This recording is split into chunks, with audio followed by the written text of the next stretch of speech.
Kira ni dek. Okey. Ten. Total semua RM5.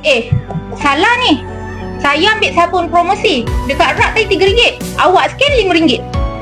Boleh saya tengok balik sabun puan? Okey. Ni bukan yang promosi puan. Yang promosi tu yang warna hijau. Alah, lebih kurang je pun. Awak yang tak nak bagi harga tu.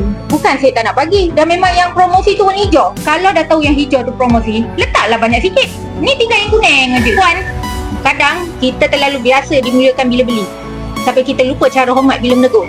Saya hanya kerja kaunter je puan. Tapi saya juga manusia. Bukan sebab saya lemah atau takut. Cuma saya nak bagi tahu barang yang puan ambil ni bukan harga promosi. Nah, ambil duit ni. Terima kasih puan. Semoga harinya lebih baik hari ni.